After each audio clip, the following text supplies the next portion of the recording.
Hello दोस्तों, आपका एक बार फिर से स्वागत है आपके अपने YouTube चैनल व्रत त्योहार कहानियां में।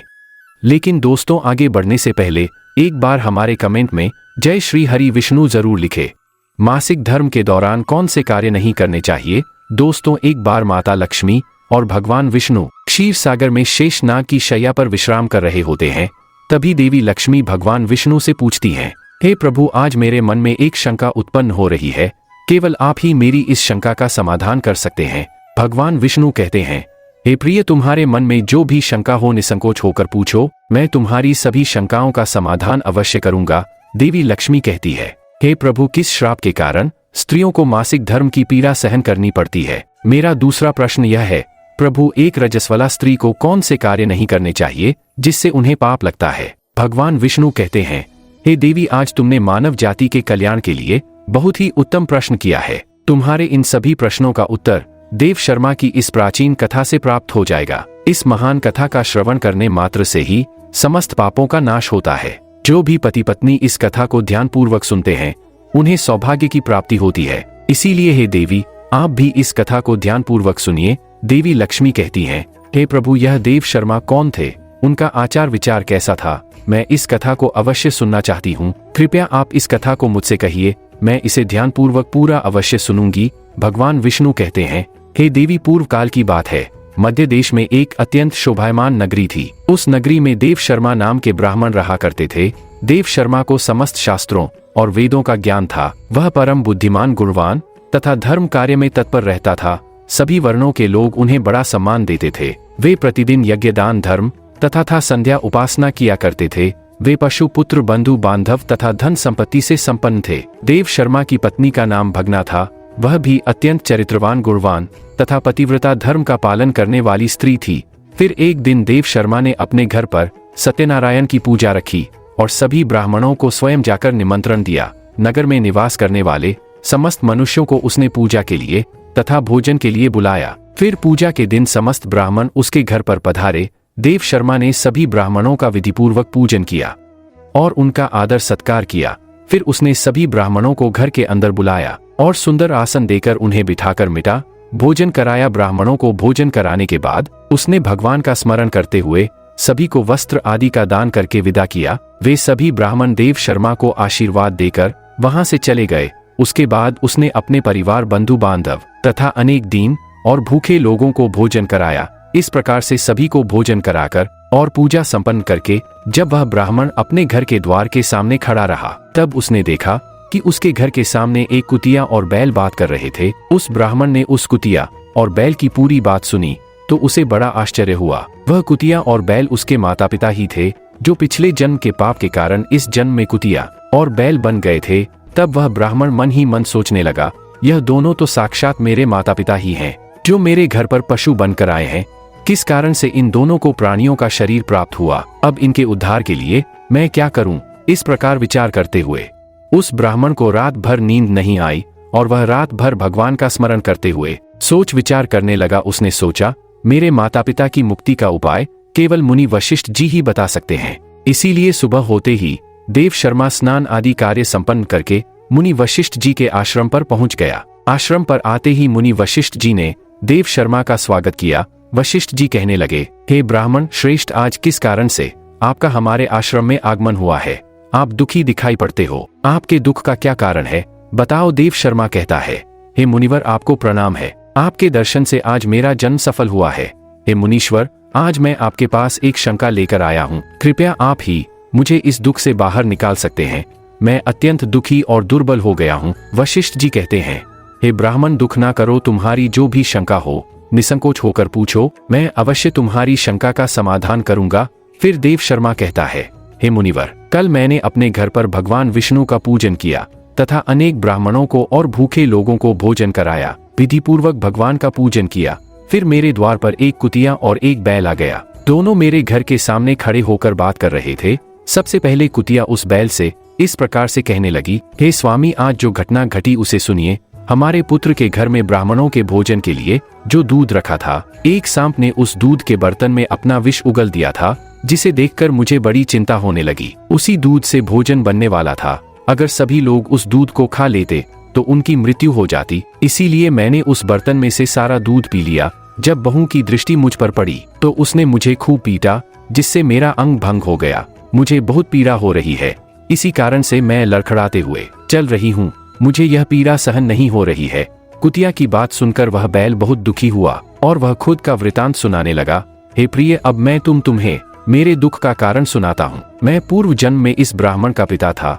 आज इस ब्राह्मण ने सभी लोगों को भोजन कराया, किंतु इसने मेरे सामने घास तक नहीं डाली और ना ही मुझे जल पिलाया। इसी कारण से मैं बहुत दुखी हो गया हूँ। फिर देव शर्मा कहने लगा, इस प्रकार से अपने माता पिता को कुतिया और बैल के रूप में ऐसा बोलते हुए देखकर मुझे बड़ा दुख हो रहा है। मुझे रात भर नींद नहीं आ रही है, हर क्षण मुझे चिंता सता रही है। मैंने कभी कोई पाप नहीं किया है, हमेशा धर्म के कार्य किए हैं, फिर भी मेरे माता पिता को ऐसे कष्ट झेलने पड़ रहे हैं। इसी कारण से आज मैं आपके पास आया हूँ।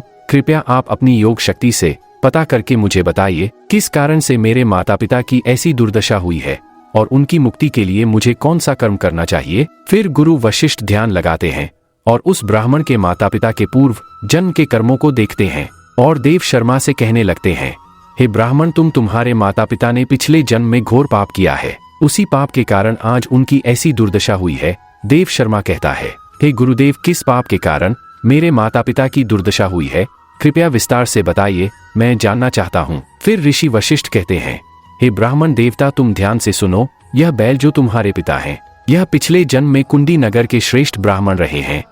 इन्होंने एक दिन एकादशी का व्रत करके भोजन किया था। एकादशी के व्रत के दिन इसने दान धर्म भी नहीं किया। इसने द्वार पर आई गायों को कभी भोजन नहीं खिलाया। इसने अपने पितरों का श्राद्ध भी विधिपूर्वक नहीं किया। तुम्हारे पिता ने पिछले जन्म में मासिक धर्म के दौरान ही तुम्हारी माता के साथ संबंध बनाया था और इसी पाप के कारण इस जन्म में बैल का रूप प्राप्त हुआ है। अब तुम्हारी माता के बारे में सुनो।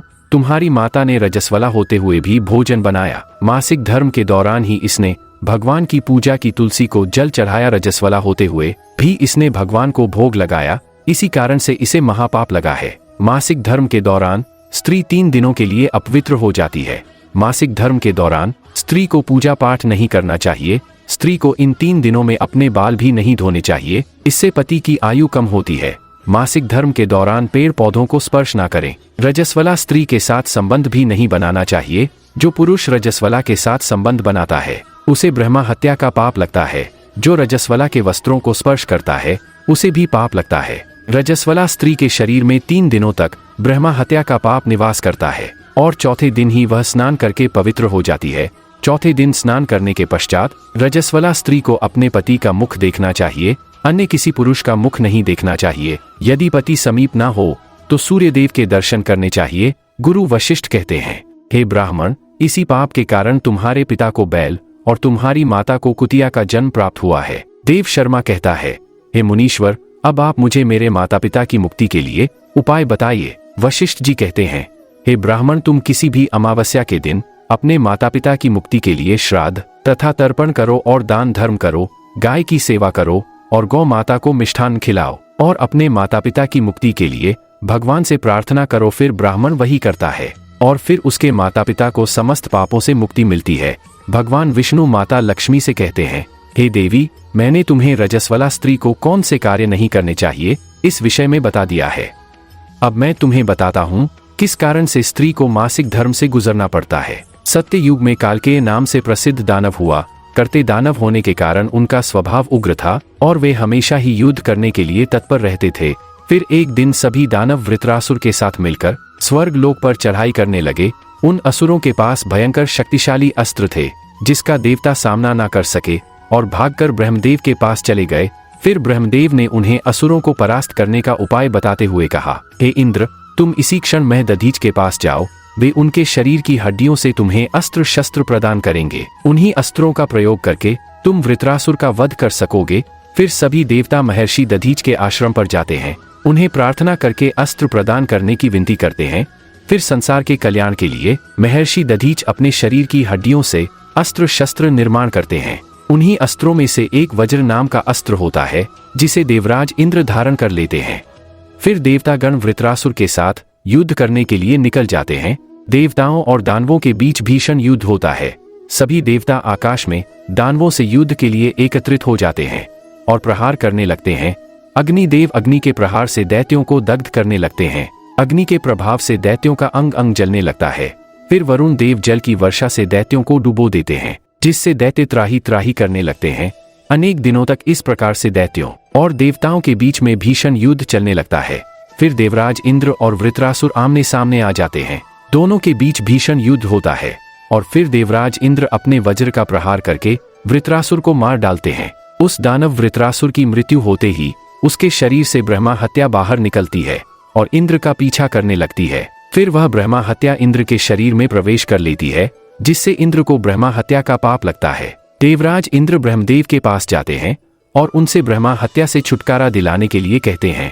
फिर ब्रह्मदेव उस ब्रह्मा हत्या को इंद्र के शरीर से निकलने की आज्ञा देते हैं और वह ब्रह्मा हत्या इंद्र के शरीर से बाहर निकलकर ब्रह्मदेव से कहने लगती है, हे परमपिता, अभी तक मैं वृत्रासुर के शरीर में निवास कर रही थी, क्योंकि उसने अनेक ब्रह्मा हत्याएं की थी। जब इंद्र ने उसकी हत्या की तो मैं इंद्र के शरीर में वास करने लगी।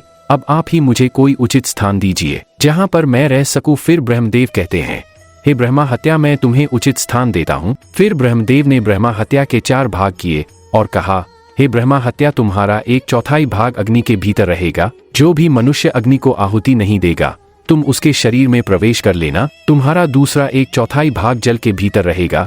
जो भी जल में थूकेगा अथवा मल मूत्र का त्याग करेगा तुम उसके शरीर में प्रवेश करोगी। फिर तीसरा 1/4 भाग पेड़ पौधों और वृक्षों के भीतर रहेगा। जो भी मनुष्य अकारण ही वृक्षों को काटेगा उसे भी ब्रह्मा हत्या का पाप लगेगा। फिर ब्रह्मदेव ने अप्सराओं को बुलाया और कहा, हे अप्सराओं, इस ब्रह्मा हत्या का 1/4 भाग तुम ग्रहण करो। अप्सराएं कहने लगी, हे प्रभु, आपकी आज्ञा से हम इसे ग्रहण करने के लिए तैयार है, किंतु हमें भी इससे मुक्ति का कोई उपाय बताइए।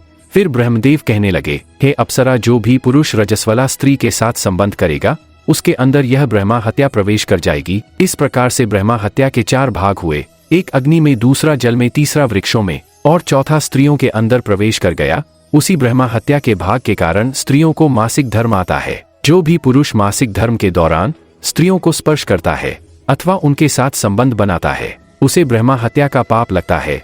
भगवान विष्णु कहते हैं, हे देवी, इस प्रकार से मैंने आपको स्त्री के रजस्वला होने के पीछे की कथा और रजस्वला स्त्री को कौन से कार्य नहीं करने चाहिए आदि के विषय में बता दिया है। माँ लक्ष्मी कहती है, हे प्रभु, आज आपने मुझे बहुत ही महत्वपूर्ण ज्ञान दिया है। मैं भी आपको वचन देती हूँ, जो भी स्त्री मासिक धर्म के दौरान पूजा पाठ करेगी, पति के साथ संबंध रखेगी, उसके घर में मैं प्रवेश नहीं करूंगी। तो दोस्तों, इस प्रकार से मासिक धर्म के दौरान स्त्रियों को यह कार्य नहीं करने चाहिए। आपको यह कथा कैसी लगी कमेंट करके जरूर बताएं। जानकारी अच्छी लगी तो वीडियो को लाइक जरूर करें। कमेंट में जय श्री हरि विष्णु अवश्य लिखें। साथ ही चैनल को सब्सक्राइब करें। आप सभी का धन्यवाद।